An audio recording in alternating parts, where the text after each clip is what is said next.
आओ सुनाऊं कहानी। लाइक शेयर सब्सक्राइब कमेंट करना ना भूलें। आप देख रहे हैं पुनर्जन्म सूर्य रोशनी का मिलन एपिसोड 3 समझने के लिए एपिसोड 2 जरूर देखें, जिसका लिंक नीचे डिस्क्रिप्शन बॉक्स में मेंशन है। सबके सब नजरे गाड़ी गेट की तरफ देखते रहते हैं। अचानक एक ऑटो आकर खड़ा हुआ। उसमें से एक लड़का उतरा। दिखने में किसी फिल्मी हीरो से कम नहीं लग रहा था।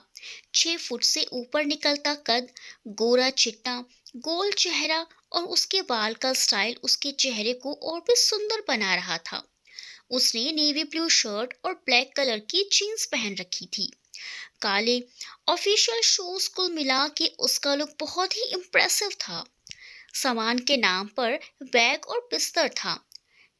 पैसे लेकर ऑटो वाला विदा हुआ। उसकी एड़ियां घूमी और उसने नजर उठा के कॉलेज को देखा और उसके अंदर जाने लगा। उसे देखते ही रोशनी एंड ग्रुप जल्दी से अंदर भागा। गेट पार करते ही लगभग 100 मीटर का लॉन था, जिसमें लड़के लड़कियां बैठे हुए थे। कुछ के हाथ में किताबें, कुछ में यूं ही अपने दोस्तों के साथ चुहलबाजी में बिजी थे। उसने एक नज़र कैंपस पे डाला और दोनों तरफ के लॉन के बीच में गुजरते रास्ते पर चलते हुए अंदर जाने लगा। रास्ते में उसने एक लड़के को रोक कर कुछ पूछा और फिर लंबे लंबे डग भरते हुए वह अंदर सीधा रिसेप्शन पर पहुंचा। रिसेप्शन पर एक 40 साल की महिला बैठी थी, जिन्होंने बहुत ही सलीके से अपनी साड़ी बांध रखी थी और बालों का बड़ा सा जूड़ा बनाया था। उनकी आंखों पे चश्मा पड़ा हुआ था, जिसके बीच से देखती हुई वे अपने सामने पड़े एक कंप्यूटर पर काम करने में बिजी थी। उस लड़के ने बहुत ही शांत और सौम्य तरीके से बोला, एक्सक्यूज मी मैम। महिला ने अपनी गर्दन ऊपर उठाई और बोली, यस प्लीज। लड़का, मेरा अभी अभी एडमिशन हुआ है, क्या आप मेरा रूम नंबर बता सकती हैं? मैम, आपका नाम? जी राहुल, मेरा नाम राहुल है मैम, बहुत ही शांत और सौम्य तरीके से उसने बोला। राहुल से जानकारी पूछने के बाद उन मैम ने उसके अपने कंप्यूटर पर कुछ जानकारी निकाली और फिर उन्होंने उसको उसका रूम नंबर और क्लास नंबर बता दिया। उसने मुस्कुरा के थैंक यू बोला और लंबे लंबे डग भरते हुए अपने कमरे में चला गया।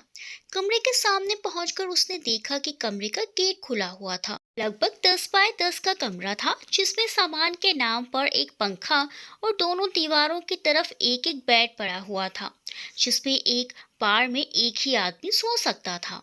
उसने कमरे पर नजर मारी और अपना बिस्तर उसी में से एक बेड पर रख दिया और अपना बैग उतार करके बैठ गया।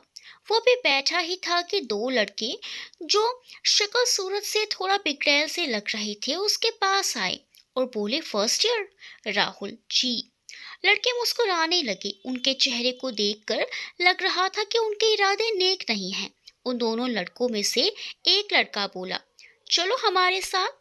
राहुल को जबरदस्ती हाथ पकड़कर उठा लिया और फिर कहीं ले जाने लगे। राहुल भी उनके पीछे पीछे चलने लगा। राहुल उन लड़कों के पीछे पीछे चलता चलता एक बड़े से कमरे में पहुंच गया, जहां पर उसने देखा बहुत सारे लड़के लड़कियां, कोई खड़ा है कोई बैठा है और सामने एक मंच सा बना हुआ था, जिस पर 4-5 लड़के लड़कियां बैठे हुए, जो शायद सीनियर थे। राहुल ने गौर से देखा, वो सब रईस घर के लड़के लग रहे थे, क्योंकि उनके कपड़े बहुत ही महंगे और ब्रांडेड थे और आंखों पर महंगे चश्मे, हाथ में महंगी कड़ी थी। राहुल ने सबको गौर से देखा और उसकी नजर उस मंच पर बैठी हुई रोशनी पर ठिठक गई। एकदम कोरी चिट्टी, लेमन कलर का मिनी स्कर्ट और ब्लैक क्रॉप टॉप पहन रखा था। उसके सिल्की सिल्की सुंदर बाल खुले हुए थे। आंखों पर ब्लैक रिवियन सनग्लासेस था। हल्का सा मेकअप। रोशनी बहुत ज्यादा खूबसूरत लग रही थी, लेकिन गुलाबी होठों में दबा हुआ सिगरेट उसकी खूबसूरती पर एक धब्बा लग रहा था। राहुल उसे एकटक देखने लगा। अचानक से उसमें से एक लड़का कड़क कर बोला, ए मिस्टर, क्या देख रहा है? कभी लड़की नहीं देखी क्या? राहुल सकपका गया और उसने रोशनी से नजर हटा ली। रोशनी को अपने डैड की दौलत का बहुत घमंड था। जब रोशनी 9 साल की थी, तब उसकी माँ भगवान को प्यारी हो गई। उसके डैड ने बचपन से ही उसे नाजों से पाला था। उसके मामा भी अपने जीजू और भांजी के साथ ही रहते थे। मामा की भी जान बसती थी रोशनी में, इसीलिए रोशनी बहुत ही जिद्दी, बदतमीज और मॉडर्न थी। रोशनी ने उसने अपना चश्मा ऊपर किया और राहुल को देखकर बोली, देखने दे जोजो, इसने लड़कियां तो बहुत देखी होंगी, लेकिन मुझ जैसी खूबसूरत और हसीन नहीं देखी होगी। और अपने होठों में दबे सिगरेट से एक लंबा कश खींचा और अदाओं से चलती हुई राहुल के पास पहुंची और सिगरेट का धुआं सीधा उसके चेहरे पर छोड़ते हुए बोली, क्यों, मुझे देखकर आंखें चुंधिया गई क्या? राहुल को तेज परफ्यूम जो कि शायद रोशनी ने लगाया था और सिगरेट के धुएं की मिली जुली महक नाक में समाता सा प्रतीत हुआ। उसने चेहरा दूसरी तरफ घुमा लिया। तब रोशनी ने राहुल की चेन पकड़ी और चेहरा अपनी तरफ घुमाते हुए बोली, क्या नाम है तेरा? राहुल। राहुल ने धीमे से कहा। रोशनी, मुझे पता है, हम तेरे सीनियर हैं और सीनियर को ऐसे नहीं देखते हैं, नजर नीचे करके देखते हैं। चल, हमारा मनोरंजन कर, कुछ करके दिखा। राहुल समझ गया कि यहाँ रैगिंग हो रही है। उसने कहा, देखिए, रोशनी नाम है मेरा, रोशनी मेहरा। उसकी बात पूरी होने से पहले ही वो दहाड़ी। राहुल, रोशनी जी, रैगिंग इलीगल है।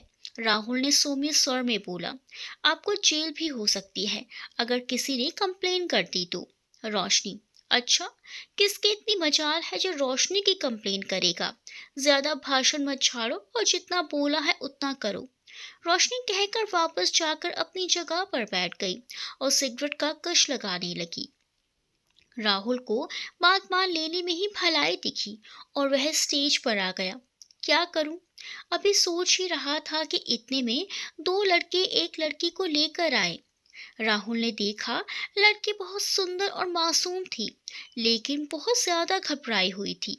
उसने हरे रंग का सूट और सफेद रंग का सलवार पहन रखा था, बालों को कस के बांधा हुआ था और आंखों पे गोल्ड फ्रेम का बड़ा सा चश्मा लगा रखा था। उसने सूट के ऊपर सफेद दुपट्टा डाल रखा था, फिर भी अपने आप में सिमरती सी जा रही थी। वो काफी डरी हुई थी और ऐसा लग रहा था कभी भी रो देगी। जोजो नाम का लड़का आगे बढ़ा और लड़की के चारों तरफ घूमते हुए बोला, ओहो, मैडम ने तो चमेली का तेल लगाया है, तभी बहुत भयानक बदबू आ रही है। क्यों जी, हमारे लिए भी ले आओ ऐसा तेल। कहाँ मिलता है, तुम्हारे गांव में क्या? सब हंसने लगे। फिर जोजो ने उसका दुपट्टा खींच लिया और बोला, जरा चेहरा तो ऊपर कर लो, हम भी तो दीदार कर ले आपके इस नूरानी चेहरे को। क्यों जी? फिर रुक के बोला, वैसे बहन जी, आप अपना नाम बताने का कष्ट करेंगी? नेहा। बड़ी मुश्किल से उस लड़की के मुंह से निकला। लड़की काफी घबराई हुई थी। अच्छा तो बहन जी, आप हमारा मनोरंजन कैसे करेंगी? आप बताएंगी या हम बताएं? जोजो ने नेहा से कहा। तभी उन लड़कों में से एक लड़का खड़ा हुआ और बोला, मैं इसे एक टास्क देता हूँ, उसे ये पूरा करेगी। तुम इस लड़के को किस करो। उसने राहुल की तरफ अपनी उंगली से इशारा किया। नेहा ने नजर उठा के राहुल की तरफ देखा। उसकी आंखों में आंसू आ गए। राहुल से रहा ना गया। उसने जोजो की तरफ देखकर कहा, सर इसको छोड़ दीजिए, यह बहुत डरी हुई है। आप मुझसे जो कुछ करवाना चाहती हैं करवा लीजिए। जोजो, तुम्हें बड़ी तकलीफ हो रही है, ये बहन जी तेरी गर्लफ्रेंड लगती है क्या? और सब हंसने लगे। जोजो नेहा की तरफ मुड़ा और बोला, जाइए, शुरू हो जाइए, खड़े खड़े मुझे क्यों देख रही हैं? नेहा ने बड़ी मुश्किल से घबराते हुए बोला, मुझे छोड़ दो सर, मुझसे ये सब नहीं हो पाएगा। अगर तुम इसे किस नहीं करोगी तो मैं तुम्हें किस करूंगा, और मैं कैसे करूंगा ये बताने की जरूरत नहीं है। जो गुस्से में बोला। नेहा ये सब नहीं करेगी, राहुल ने गुस्से से बोला। राहुल का पूरा चेहरा गुस्से से तमतमा रहा था। उसे उस भोले भाले लड़की पर तरस आ रहा था। यह सुनते ही सारे लड़के चौंक गए और राहुल को खा जाने वाले नजरों से देखने लग गए। और रोशनी का चेहरा तो गुस्से से लाल हो गया। जोजो ने धमकी देने वाले अंदाज में बोला, ओए लड़के, तेरी हीरो वाली शक्ल है तो ज्यादा हीरोपंती मत दिखाओ, नहीं तो मार मार के सारे हीरोगिरी निकाल दूंगा। राहुल ने रोशनी की आंखों में आंखें डालकर कहा, रोशनी जी, आप भी एक लड़की हैं और इस तरह एक लड़की होकर आप दूसरे लड़के के साथ ऐसा कैसे कर सकती हैं? आप इसको जाने दीजिए। बदले में मुझसे जो करवाना है करवा लीजिए। रोशनी ने राहुल को घूर कर देखा और अपने होठों से सिगरेट निकाल करके नीचे फेंका और अपने जूतों से मसला और बोली, क्या बात है, इस पहनजे पर तो तुझे बहुत ही प्यार आ रहा है। चल, कोई बात नहीं, हम तेरी बात मान लेते हैं, लेकिन फिर तुझे मेरी एक शर्त माननी पड़ेगी। राहुल ने बहुत ही शांत स्वर में कहा, आपकी सारी शर्तें मुझे मंजूर हैं, पर शर्तें आप इस लड़की को जाने दो। जोजो ने बीच में रोशनी को टोकते हुए कहा, पर रोशनी, रोशनी, जोजो, रोशनी के सामने कोई भी ऊंची आवाज में बात करे रोशनी को बिल्कुल भी पसंद नहीं है। तुम देखते जाओ आगे मैं क्या करती हूँ। और फिर राहुल की तरफ घूम कर बोली, हाँ तो मिस्टर, तुम मेरी बात मानने के लिए तैयार हो? राहुल ने हाँ में जवाब दिया। लेकिन पहले आप वादा कीजिए कि इस लड़की को जाने दोगे। रोशनी, तो टेंशन मत ले, रोशनी अपने वादे से कभी मुकरती नहीं है। राहुल की आंखों में खौफ का नामो निशान तक नहीं था। वो रोशनी से आंखों में आंखें डालकर बातें कर रहा था। ये बात जोजो को अच्छी नहीं लग रही थी और वो गुस्से से लाल पीला हो रहा था। राहुल ने मुस्कुराकर कहा, जी बताइए मुझे क्या करना है? ये सब देख के नेहा खौफ से मरी जा रही थी। उसे राहुल के लिए बुरा लग रहा था, पर वह कर भी क्या सकती थी? उसका डर से खुद ही बुरा हाल था। रोशनी खा जाने वाली नजरों से घूर के राहुल को बोली, तुझे अपनी शर्ट से मेरे जूते साफ करने होंगे। रोशनी को राहुल की इस तरह से मुस्कुरा कर बात करना अपनी तौहीन लग रही थी। राहुल की मुस्कुराहट और भी गहरी हो गई और उसने बहुत ही शांत स्वर में कहा, बस इतनी सी बात, किसी लड़की की इज्जत बचाने के लिए आपने बहुत छोटी कीमत मांग ली। और ये कहकर उसने अपनी शर्ट निकालना शुरू कर दिया। रोशनी को इस तरह के जवाब की उम्मीद बिल्कुल भी नहीं थी। वह सोच रही थी कि यह काम करने के लिए राहुल मना कर देगा, लेकिन उसको इस तरह शर्ट उतारते देख वह अचंभित रह गई।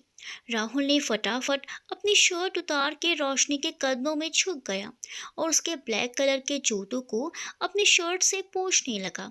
दोनों जूतों को अच्छी तरह से पोंछने के बाद वह खड़ा हुआ और मुस्कुराकर रोशनी से बोला, देख लीजिए रोशनी जी, कहीं कोई कमी तो नहीं रह गई है। राहुल को इस तरह से बात करते देख रोशनी के तन बदन में आग लग गई, लेकिन वह जबान दे चुकी थी, इसीलिए तिलमिला कर रह गई। राहुल के चेहरे पर मुस्कुराहट जैसे चिपक गई थी। उसने रोशनी से कहा, रोशनी जी, मैंने अपना वादा पूरा कर दिया, अब आपकी बारी है। आपने वादा किया था कि मैं आपकी शर्त मानने के बाद नेहा को जाने दूंगी। अब आप भी अपना वादा पूरा कीजिए। रोशनी ने नेहा को जाने का इशारा किया। इशारा पाकर नेहा उस कमरे से ऐसे भागी जैसे एक सेकंड भी लेट हो गया तो उसे फिर वापस बुला लिया जाएगा। नेहा के कमरे के बाहर निकल जाने के बाद राहुल ने रोशनी की तरफ देखा और बोला, अगर मेरा भी हो गया हो तो मैं भी जाऊं, क्योंकि मैं अभी अभी आया हूं और बहुत थका हुआ हूं। और हो अगर दोबारा आपके जूते गंदे हो जाएं तो आप मुझे बुला सकती हैं। उसके चेहरे पर मुस्कुराहट अब भी बरकरार थी। ऐसा कहकर राहुल अपने पैरों पर घूमा और लंबे लंबे कदमों से कमरे से बाहर चला गया। रोशनी उसकी बातें सुनकर घायल शेरनी के जैसे छल्ला उठी। कोई उसके सामने से बात करे उसे कतई पसंद नहीं था, लेकिन वह राहुल से वादा कर चुकी थी और इसी वजह से वह कुछ भी नहीं कर सकती थी और वादों से मुकरना रोशनी की फितरत में नहीं था। अब जोजो के बर्दाश्त के बाहर हो गया था। वह रोशनी की तरफ देखकर बोला, रोशनी, तुमने उन दोनों को जाने क्यों दिया? उसने हमारा मजाक उड़ाया है। रोशनी ने दांत पीस कर कहा, जाने दे उसे जोजो, पिछली बार मुड़ी मुश्किल से कॉलेज से निकलते निकलते बचे हैं। अब उसको बाद में मजा चखाएंगे, अभी के लिए इतना ही काफी है। सबका मूड खराब हो चुका था। सभी जूनियरों को जाने के लिए बोल दिया गया और रोशनी आंखों में अंगारे लिए पैर पटकते हुए कमरे से बाहर चली गई। रोशनी घर पहुंची, उसका मूड बहुत खराब था। उसे बर्दाश्त नहीं हो रहा था कि कोई लड़का उसे इस तरह से कैसे बात कर सकता है। बार बार उसकी आंखों के आगे राहुल का चेहरा घूम जाता था और राहुल के होठों की मुस्कुराहट उसके दिल में किसी कांटे की तरह चुभ रहा था। उसे ऐसा लग रहा था जैसे वह मुस्कुरा के उसकी इंसल्ट कर रहा हो। राहुल उस कमरे से निकलकर सीधा अपने रूम में पहुंचा। उसे नेहा का मासूम चेहरा बार बार याद आ रहा था। वह उसकी आंखों के आंसू को भुला नहीं पा रहा था। उसने बेड पर अपना सामान लगाया और चुपचाप उस पर लेट गया। दूसरा बेड अभी भी खाली था। शायद उसका रूममेट अभी तक नहीं आया था। लेटते ही उसके दिमाग में पूरा घटनाक्रम फिर से किसी चलचित्र की भांति घूमने लगा। रोशनी देखने में तो किसी फिल्मी हीरोइन जैसी थी। कोई भी लड़का उसे देखकर फ्लैट हो सकता है, लेकिन उसका व्यवहार घमंडी, जिद्दी, बदतमीज और बेहद गुस्से वाला था। राहुल को अपनी बेइज्जती याद आने लगी, लेकिन फिर नेहा का रोता हुआ चेहरा सामने आते ही उसे तसल्ली मिली कि उसकी वजह से उस मासूम लड़की को वह नहीं करना पड़ा जिसे करने में किसी शरीफ लड़की को सोचना पड़े। सोचते सोचते उसे कब नींद आ गई पता ही नहीं चला। रात में जब रोशनी के डैड आते हैं तो सबसे पहले रोशनी के कमरे में जाते हैं। आज जब उन्होंने रोशनी का खूबसूरत चेहरा उतरा हुआ देखा तो बेड पर बैठ गए। रोशनी ने अपने डैड की गोद में सर रख लिया। डैड, क्या हुआ? आज मेरी प्रिंसेस को उसका सुंदर मुखड़ा क्यों उदास है? कॉलेज में फिर से पंगा हो गया? रोशनी, डैड, कोई मुझसे ऊंची आवाज में बात करे ये मुझे पसंद नहीं। डैड, बेटा, ये सब तो चलता रहता है जीवन में। हमें खुद को हमेशा मजबूत रखना चाहिए ताकि हम किसी भी परिस्थिति में खुद को कमजोर ना पाएं। और मेरा बच्चा तो बहुत बहादुर है ना? रोशनी के सर पर हाथ फेरते हुए कहा। रोशनी, यस डैड। डैड, चलो डिनर करते हैं। दोनों डिनर के लिए नीचे आ जाते हैं। उसके मामा दोनों के इंतजार में डाइनिंग टेबल पर बैठे थे। फिर तीनों मिलकर डिनर करते हैं। राहुल की आंख खुली तो सुबह के 5 बज रहे थे। वह घर में जल्दी उठ जाता था। हॉस्टल का पहला दिन था तो वह थका हुआ था, इसीलिए भरपूर नींद आई। उठकर वह फ्रेश हुआ और फिर नहा धोकर मेस में नाश्ता करने के लिए पहुंचा। नाश्ते करने के बाद उसने अपनी घड़ी में समय देखा, 9 बज चुके थे। क्लास का टाइम हो रहा था। कॉलेज में चहल पहल बढ़ गई थी। वह धीरे धीरे क्लास की तरफ ही बढ़ रहा था कि अचानक उसके सामने उसे नेहा आती हुई दिखाई दी। आज उस दिन दूसरे कपड़े पहने थे। बाकी कोई अंतर नहीं था कल में और आज में। अपने आप को समेटे सिमटी सी वह सीधे चली आ रही थी। राहुल ने उसे देख लिया। उसे नेहा की मासूमियत और भोलापन भा गया था। उसके दिल में नेहा के बारे में जानने की उत्सुकता बढ़ गई थी। वह नेहा से बात करना चाह रहा था, लेकिन नेहा उसकी तरफ देख ही नहीं रही थी। वह सीधी चली जा रही थी। दोनों एक दूसरे को पार करने ही वाले थे। तभी हवा का एक तेज झोंका आया और नेहा का दुपट्टा उड़कर राहुल के हाथ के कड़े में अटक गया। नेहा को झटका लगा। वह गिरते गिरते बची। फिर संभलते हुए अपनी नजरें ऊपर की। उसने राहुल को देखा और चौंक गई। उसे लगा कि राहुल ने उसका दुपट्टा पकड़कर खींच लिया। इस तरह से नेहा को अपनी तरफ घूरता हुआ पाकर राहुल समझ गया कि नेहा क्या सोच रही है, और उसने बिना कुछ कहे अपने दोनों हाथ समर्पण की मुद्रा में ऊपर कर दिए। जब नेहा ने देखा कि उसका दुपट्टा राहुल के कड़े में फंसा हुआ है, तब उसके मुंह से ओ निकला और वह नॉर्मल हो गई। नेहा के चेहरे पर हल्की सी मुस्कुराहट आई और वह राहुल के पास पहुंची। उसने अपने हाथों से अपना दुपट्टा छुड़ाया और राहुल से कहा, हेलो, कैसे हैं आप? उसकी आवाज़ सुनकर राहुल के दिल में सैकड़ों घंटियां एक साथ बज गई और उसने मुस्कुरा कर जवाब दिया, मैं तो ठीक हूँ। और आप कैसी हैं? नेहा, मैं भी ठीक हूँ। माफ़ करना, कल मैं जल्दी जल्दी में आपको थैंक यू बोलना भी भूल गई। आपने मेरे लिए जो किया है उसे मैं कभी भूल नहीं सकती। अगर कल आप नहीं होते तो मुझे उन लड़कों के सामने पता नहीं क्या क्या करना पड़ता, और उन्होंने जो आपके साथ किया उसके लिए बहुत बहुत सॉरी। मैं बहुत डर गई थी। आपको मेरी वजह से बहुत तकलीफ उठानी पड़ी। नेहा सच में बहुत शर्मिंदा फील कर रही थी और दुखी भी थी। राहुल ने मुस्कुरा कर कहा, कोई बात नहीं, अगर मेरी वजह से आपको वह नहीं करना पड़ा जो आप नहीं करना चाहती थी, तो इससे ज़्यादा खुशी की बात मेरे लिए और क्या हो सकती है। और रही बात मेरी शर्ट की, तो लॉन्ड्री में धुल जाएगी, साफ हो जाएगी। फिर भी अगर आप बुरा फील कर रही हैं, तो मुझे आप एक कप कॉफ़ी पिला सकती हैं, इसके लिए मैं मना नहीं करूँगा। नेहा ने मुस्कुरा करके कहा, क्यों नहीं जी, ज़रूर ज़रूर। वह शायद पहली बार राहुल के सामने खुलकर मुस्कुराई थी। उसकी हंसी बहुत ही प्यारी थी। राहुल ने उसे छेड़ने वाले अंदाज से कहा, अच्छा, तो आपको मुस्कुराना भी आता है? मुझे लगा आप कभी नहीं मुस्कुराती हैं। यह सुन के नेहा के चेहरे की मुस्कुराहट हंसी में बदल गई और फिर दोनों कैंटीन की तरफ बढ़ गए। अभी कैंटीन में उतनी भीड़ नहीं थी जितनी कि दोपहर को होती है, क्योंकि सुबह सुबह का समय था। राहुल और नेहा एक टेबल पर बैठ चुके थे। 2 कप कॉफ़ी उनके सामने आ चुकी थी। नेहा, माफ़ करना, मैंने आपका नाम नहीं पूछा। राहुल। राहुल ने धीरे से जवाब दिया। फिर दोनों ने नॉर्मल बातें होने लगी। दोनों ने एक दूसरे के सब्जेक्ट, क्लास और सब कुछ जो पहली मुलाकात में पूछा जा सकता था पूछा, और फिर क्लास में जाने का समय हो गया और दोनों की कॉफ़ी भी ख़त्म हो चुकी थी।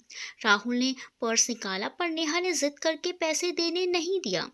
उसने कहा कि ये कॉफ़ी मेरी तरफ से, जो आपने कल मेरे लिए किया है, उसे तो मैं उतार नहीं सकती हूँ, लेकिन आपको एक कप कॉफ़ी तो पिला ही सकती हूँ। राहुल, अच्छा जी, मुझे आप इसी बाजारू कॉफ़ी से टरकाना चाहती हैं? इससे काम नहीं चलेगा। अगर कॉफ़ी पिलाना है तो अपने हाथों से बना के पिलाइए। नेहा, कभी मौका मिलेगा तो आपका ये अरमान भी पूरा कर देंगी। फिलहाल तो आपको इसी से काम चलाना पड़ेगा। राहुल बार बार नेहा की आंखों में देख रहा था। उसको नेहा की मुस्कुराहट, उसका चेहरा, उसकी बात करने का तरीका बहुत ही अच्छा लग रहा था। उसका बस चलता तो वह नेहा से और भी बातें करता, लेकिन क्लास शुरू होने वाली थी, इसीलिए मजबूरन दोनों को क्लास में जाना पड़ा। और संयोग ऐसा कि उन दोनों का एक ही क्लास था। इधर रोशनी आज लगभग 10 बजे कॉलेज में पहुंची। आज तो रोशनी कयामत ढा रही थी। अपनी कार को सामने पार्किंग में पार्क करने के बाद वह जमीन को रौंदते हुए कॉलेज के कैंपस में पहुंची। रोशनी को देखते ही उसके सारे दोस्त उसके पास आ गए। सब हाई फाई वाले अंदाज से एक दूसरे से मिले। रोशनी का चेहरा थोड़ा खिंचा हुआ था। ऐसा लग रहा था अपने अंदर वह किसी गुस्से को दबा कर बैठी है। शायद कल की घटना का असर था। माया, क्या बात है यार रोशनी, आज तेरा मुंह कुछ उखड़ा उखड़ा सा लग रहा है। रोशनी, हाँ यार। माया, वो कल वाला लड़का, क्या नाम था उसका? राहुल बार बार मेरी आंखों के सामने घूम रहा है। उसकी मुस्कुराहट जैसे मेरी खिल्ली उड़ा रही थी। उसने जिस तरह से मुझसे बात की, मुझे ऐसा लगा जैसे वह मेरा मजाक उड़ा रहा हो। जोजो, तुमने ही उसे जाने दिया, वरना उसकी बदतमीजी का ऐसा सबक सिखाता कि जिंदगी भर याद रखता। रोशनी, तुम समझते नहीं हो जोजो, वहाँ पर बहुत सारे स्टूडेंट्स थे। वहाँ पर मैं कुछ करती तो बात कॉलेज के डीन तक जा सकती थी। तुम्हें तो पता है ना, मुझे एक वार्निंग मिल चुकी है, लेकिन तुम फिक्र मत करो। रोशनी उसको इतनी आसानी से छोड़ने वाली नहीं है। और बताओ, तुम लोगों की आज क्या प्लानिंग है? जोजो, कुछ नहीं यार, वही बोरिंग क्लासेस और फिर घर जाकर। आजकल थोड़ा सा हाथ टाइट चल रहा है, इसीलिए कुछ नहीं करना है। रोशनी, बस इतनी सी बात? रोशनी ने अपना पर्स खोलकर 20,000 निकाले और बोली, ये लो। रोशनी के रहते हुए तुम लोगों को पैसे की कोई कमी नहीं होगी। जाओ, एंजॉय करो। माया चहक कर बोली, वाह यार रोशनी, तुम्हारा कोई जवाब नहीं, इसीलिए तुम नंबर 1 हो। दोस्ती निभाना तो कोई तुमसे सीखे। यह सुनकर रोशनी का चेहरा घमंड से दमक उठा। अक्सर रोशनी के सभी दोस्त उसकी अमीरी का फायदा उठाते थे और रोशनी पैसा लुटाने में माहिर थी। लेकिन रोशनी की एक खास बात ये थी कि वो कॉलेज से बाहर भी अगर किसी को परेशानी में देखती तो उसकी मदद करने से कभी पीछे नहीं हटती थी। अच्छा, ये तो बताओ कि राहुल की पूरी इन्फॉर्मेशन मुझे कौन देगा? तो वो कब क्या करता है, किससे मिलता है, क्या खाता है, क्या पहनता है? मुझे आज शाम तक उसकी सारी जानकारी चाहिए। जो मेरा ये काम कर देगा, उसको मैं एक शानदार पार्टी दूंगी। तुम क्या करने वाली हो रोशनी? माया ने आश्चर्य से पूछा। रोशनी, बस तुम देखते जाओ, अब मैं उसका क्या हाल करती हूँ। जब तक वो मेरी जूती पर नाक रगड़कर मुझसे माफ़ी नहीं मांगेगा और मुझसे रहम की भीख नहीं मांगेगा, मैं उसे छोड़ने वाली नहीं हूँ। उसने मुझसे पंगा लिया है। रोशनी द ग्रेट, ऐसे कहते हुए रोशनी का गोरा चेहरा गुस्से से तमतमा गया और लाल हो गया। बहुत मुस्कुराता है वो राहुल का बच्चा। मुझे उसके चेहरे पर डर देखना है, तभी मेरे इस सुलगते दिल को चैन आएगा। तभी जोजो ने कहा, रोशनी, क्लास का टाइम हो चला है, चलना नहीं है क्या? रोशनी, अरे छोड़ ना यार, चल मस्ती करते हैं, कैंटीन चलती हैं, भूख लगी है। आज मैंने अच्छे से नाश्ता भी नहीं किया। और फिर सब कैंटीन की तरफ चल पड़ती हैं। 3 पीरियड अटेंड करने के बाद राहुल को भूख लग जाती है। कुछ खाने के लिए कैंटीन की तरफ बढ़ता है। तभी उसको नेहा की याद आती है। वह वापस क्लास में जाता है। उसने बहुत ढूंढा लेकिन नेहा उसे कहीं नहीं दिखी। थक हार कर वह अकेले ही कैंटीन की तरफ चल पड़ता है। वह सोचता है कि नेहा कहाँ जा सकती है। वह कैंटीन में पहुंचा, लगभग सभी टेबल भरे हुए थे। बड़ी मुश्किल से एक सीट खाली मिली। राहुल वहां बैठ गया। उसका दिमाग नेहा में गुम था। वह बार बार नेहा की मुस्कुराहट याद कर रहा था। उसने खाने के लिए कुछ ऑर्डर किया और इंतजार करने लगा। 3 घंटे से रोशनी और उसके दोस्त कैंटीन में बैठे थे।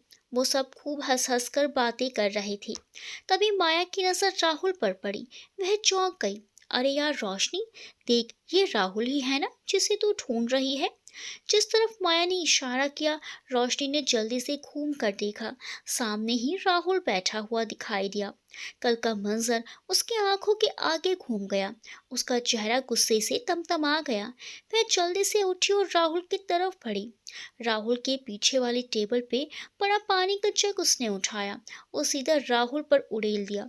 राहुल चौंक कर खड़ा हो गया और गुस्से से देखा, लेकिन सामने रोशनी को देखकर उसका गुस्सा शांत हो गया। रोशनी ने नकली हैरानी दिखाते हुए राहुल से कहा, अरे अरे आप तो पूरे गीले हो गए। माफ करना, आपको मैंने देखा नहीं। और तंज से मुस्कुराने लगी। राहुल समझ गया कि ये मुझे जानबूझकर परेशान कर रही है। उसने प्यार से रोशनी को देखा और बहुत ही नर्म आवाज में बोला, कोई बात नहीं, माफ किया मैंने आपको। आप भी सोचोगे किस रईस से पाला पड़ा है। आपकी माफी कबूल कर ली मैंने। उसके चेहरे पर अब भी मुस्कान थी। उसके इस तरह से बात करते देख रोशनी के तन बदन में फिर से आग लग गई। वह गुस्से से फट पड़ी। तुम अपने आप को समझते क्या हो?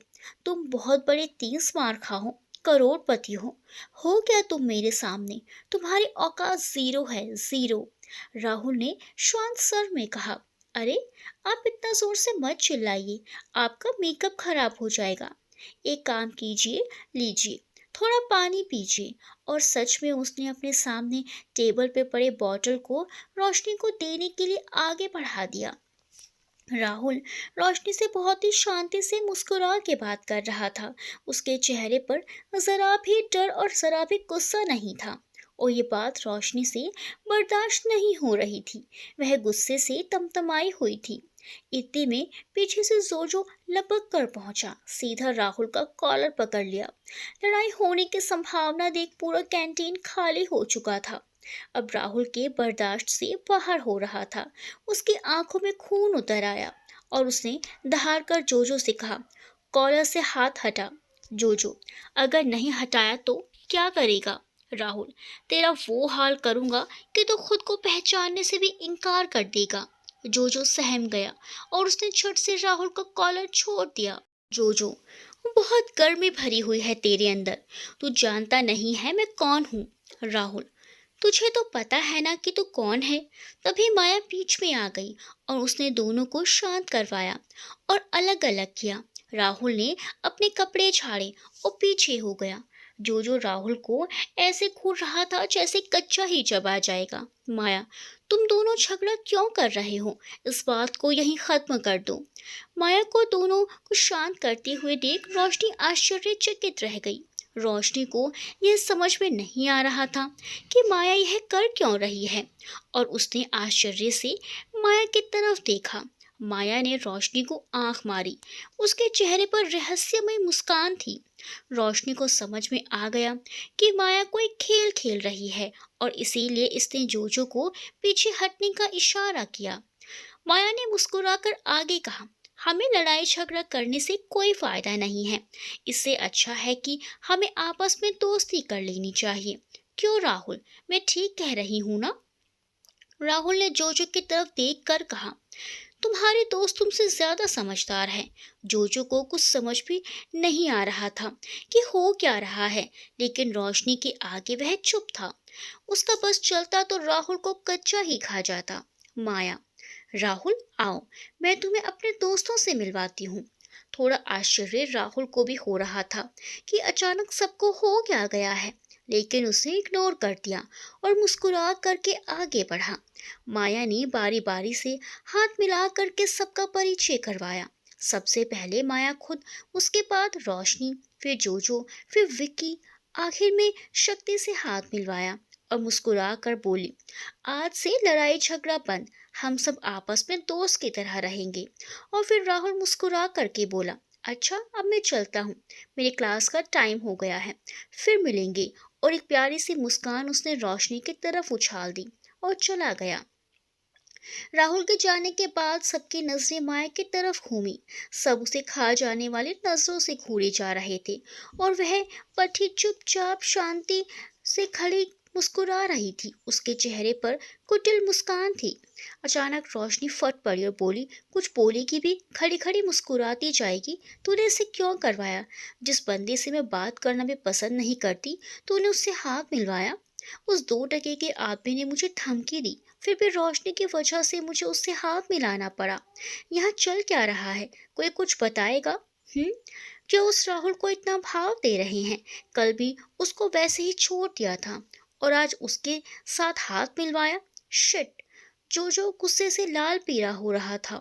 माया, जब घी सीधी उंगली से निकल जाए तो उंगली टेढ़ी क्यों करे? बोलते हुए भी माया के चेहरे पर रहस्यमय मुस्कान बरकरार थी। उसने आगे बोलना जारी रखा, हम उससे मारपीट करते, हो सकता है ये बात कॉलेज के डीन तक चली जाती और फिर हमारे लिए मुसीबत खड़ी हो सकती थी। मेरे दिमाग में एक जबरदस्त प्लान है। हम उससे दोस्ती का नाटक करेंगे और फिर उसे ऐसा मजा चखाएंगे वह जिंदगी भर हम लोगों से पंगा लेने से पहले 100 बार सोचेगा। और रोशनी, तुम तो जानती हो कि माया की प्लानिंग कभी फेल नहीं होती। कहते हुए माया के चेहरे पर जैसे जमाने भर की मक्कारी चिपट गई थी। रोशनी अब संतुष्ट नजर आ रही थी। उसके चेहरे पर मक्कारी भरी एक मुस्कान तैर गई। लेकिन जो माया की इस प्लानिंग से संतुष्ट नहीं था। वह अभी भी गुस्से में तमतमा रहा था। उसका बस चलता तो वह राहुल को कच्चा ही चबा जाता, लेकिन रोशनी के सामने बोलने की उसकी हिम्मत नहीं थी। समय धीरे धीरे बीता जा रहा था। नेहा और राहुल रोज एक बार तो जरूर मिलते, लेकिन नेहा बहुत ही रिजर्व लड़की थी और साथ में बहुत ही ब्रिलियंट लड़की थी। वह पढ़ने में बहुत ही अच्छी थी। वह सिर्फ और सिर्फ राहुल से बात करती और अपने बारे में कभी कुछ नहीं बताती, जबकि राहुल नेहा के लिए दिल को बिछाए रखता था। उसे नेहा की मासूमियत, उसकी मुस्कुराहट, उसके बोलने का तरीका, सब कुछ उसके दिल में घर कर गया था। राहुल को नेहा का साथ बहुत अच्छा लगता था। वह क्लास खत्म करने के बाद भी नेहा के बारे में ही सोचता रहता। उसे नेहा की हर चीज़ बहुत अच्छी लगती थी। वह जब भी नेहा के पास होता तो उसे महसूस करता, लेकिन नेहा पता नहीं क्यों समझना ही नहीं चाहती थी, या समझ कर भी वो अनजान बन रही थी। इधर रोशनी एंड पार्टी का व्यवहार राहुल के लिए हद बेहद बदल गया था। शायद वो लोग अपनी प्लानिंग पर काम कर रहे थे। वे जब भी मिलते तो राहुल से ढंग से बात करते थे और राहुल से दोस्ती करने के मौके तलाशते रहते थे। धीरे धीरे राहुल को लगने लगा कि रोशनी इतनी बुरी लड़की नहीं है जितना सोचा था, लेकिन उसे रोशनी के इरादों का अंदाजा नहीं था कि क्या चाहती है। एक दिन नेहा और राहुल कॉलेज के लॉन में बैठे हुए थे। तभी वहां पर माया और जोजो आए। माया ने राहुल को देख करके कहा, हाय राहुल, कैसे हो? क्या मैं यहाँ बैठ सकती हूँ? उधर नेहा ने जोजो को देखा। वह थोड़ी सी सहम सी गई और अपने आप में और सिमट गई। उसे जोजो का यहाँ आना बिल्कुल भी अच्छा नहीं लग रहा था। जोजो ने राहुल और नेहा को हाय बोला। राहुल ने दोनों को हाय बोला और कहा, आओ माया और जोजो, बैठो तुम लोग मेरे पास। कोई काम था क्या? को राहुल को इस तरह से माया और जोजो को बैठाता देख करके बहुत तेज गुस्सा आया, पर वह शांत बैठी रही। लगता है नेहा जी उस वाकये को अभी तक भूली नहीं है और उन्होंने मुझे अभी भी माफ नहीं किया है। शायद तभी उन्होंने मेरे हाय का जवाब नहीं दिया। कुटिलता की चाशनी में डूबी हुई मीठी आवाज में जोजो ने नेहा से कहा। नेहा ने जोजो के मुंह से अपना नाम सुना तो वह और भी सिमट गई। फिर जोजो नेहा की तरफ घूम करके बोला, नेहा जी, हम सिर्फ थोड़ी सी मस्ती करना चाह रहे थे, लेकिन अगर आपको बुरा लगा हो तो मैं हाथ जोड़कर आपसे माफी मांगता हूँ। और सच में उसने हाथ जोड़ लिए। नेहा जोजो को इस तरह से अपने सामने हाथ जोड़ता देखकर सकपका गई और बड़ी मुश्किल से हकलाते हुए बोली, नहीं नहीं, ऐसी बात नहीं है। माया ने बीच में ही टोकते हुए बोला, अब छोड़ ना यार नेहा, जो हो गया सो हो गया। जो अपने किए पर शर्मिंदा है, अब तो माफ कर दो। माया राहुल की तरफ देख कर बोली, राहुल, तुम ही बोल दो नेहा से हम लोग को माफ करने के लिए। शायद तुम्हारे बोलने से ज्यादा फर्क पड़ जाए। नेहा ने कहा, ऐसी कोई बात नहीं है, मुझे आप लोगों से कोई गिला शिकवा नहीं है। वह शायद माहौल को भांप चुकी थी और उसके चेहरे पर हल्की सी मुस्कुराहट आ गई थी। ऐसा लग रहा था कि शायद यह लोग सच में ही माफी मांगने आए हैं और अपने किए पर शर्मिंदा भी हैं। माया खुश होकर बोली, ये हुई ना बात, चलो फिर तो इसी बात पर एक कॉफी हो जाए। नेहा ने मना कर दिया, बोली, नहीं, क्लास में जाना है। इसका मतलब तुमने हमें अभी भी माफ नहीं किया है। राहुल, बोलो ना अपने दोस्त को चलने के लिए। माया ने रिक्वेस्ट किया। तब राहुल ने नेहा से चलने की रिक्वेस्ट की तो बड़ी मुश्किल से नेहा उन दोनों के साथ चलने के लिए तैयार हुई। लगभग कॉलेज के 6 महीने बीत चुके थे। पेपर होने वाले थे। अब नेहा और राहुल का मिलना थोड़ा कम हो गया था क्योंकि दोनों अपनी अपनी पढ़ाई में बिजी थी। राहुल नेहा से बेहद प्यार करने लगा था। नेहा को देखे बिना उसे चैन नहीं आता था। अब नेहा भी राहुल पर काफी हद तक भरोसा करने लगी थी। उसे भी राहुल का साथ अच्छा लगने लगा था और वह उससे सुख दुख की बातें भी करने लगी। नेहा का परिवार बहुत ही संपन्न नहीं था। उसने बड़ी मुश्किल से अपनी पढ़ाई पूरी की। पढ़ाई में बहुत ही तेज थी और अपने ज़िले की टॉपर थी। इसी वजह से उसे शहर के इतने बड़े कॉलेज में एडमिशन मिला था, जो शहर का जाना माना कॉलेज था। वह भी अब राहुल के साथ कंफर्टेबल फील करती और हो भी क्यों ना, राहुल उसका बहुत ध्यान जो रखता था। हर मुश्किल घड़ी में उसके साथ खड़ा मिलता था। राहुल बहुत ही शांत, सुशील और सभ्य लड़का था। उसे राहुल से बात करने का तरीका बहुत पसंद था। नेहा की नजरें भी राहुल को ना देखकर बेचैन हो जाती थी। शायद उसे भी राहुल अच्छा लगने लगा था। लेकिन वह जिस परिवार और जिस माहौल में पल भर कर आई थी, उसका दिल भले ही राहुल को पास में देखकर और जोर से धड़कने लगता हो, लेकिन दिमाग उसे यह सब करने की इजाजत नहीं देता था। इसी वजह से वह अपनी भावनाएं किसी से जाहिर नहीं करती थी।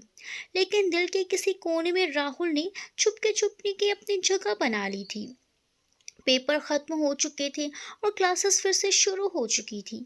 राहुल आजकल बहुत परेशान रहता था। उसके साथ अजीब अजीब सी घटनाएं हो रही थी। कभी उसका नोट गायब हो जाता, तो कभी उसकी बुक, कभी उसके कपड़े फटे हुए मिलते, तो कभी उसके शूज। वह समझ नहीं पा रहा था कि उसके साथ क्या हो रहा है। एक दिन ऑफिस से इंफॉर्मेशन आया कि डीन ने बुलाया है। वह चौंक गया कि डीन को उससे क्या काम है। वह ऑफिस में पहुंचा। उसने देखा कि सामने चेयर पर इस कॉलेज के डीन और बगल में एक चेयर पर मिस मोनी, जो कि इकोनॉमिक्स की लेक्चरर है, बैठी थी। और मिस मोनी के सामने मैथ के सर अवस्थी सर बैठे थे। तीनों बहुत गुस्से में लग रहे थे। राहुल ने परमिशन लेकर अंदर कदम रखा।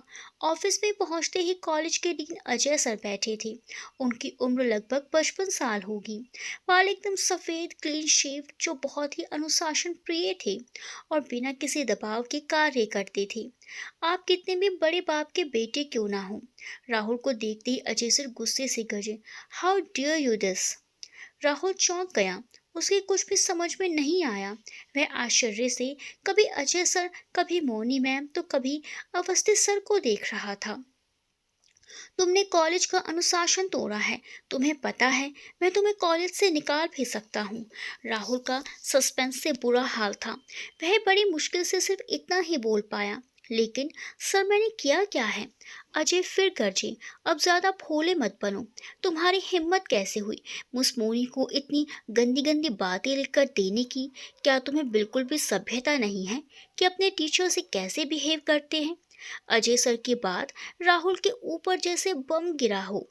वो अपनी जगह से उछल गया और चौंक कर बोला, व्हाट?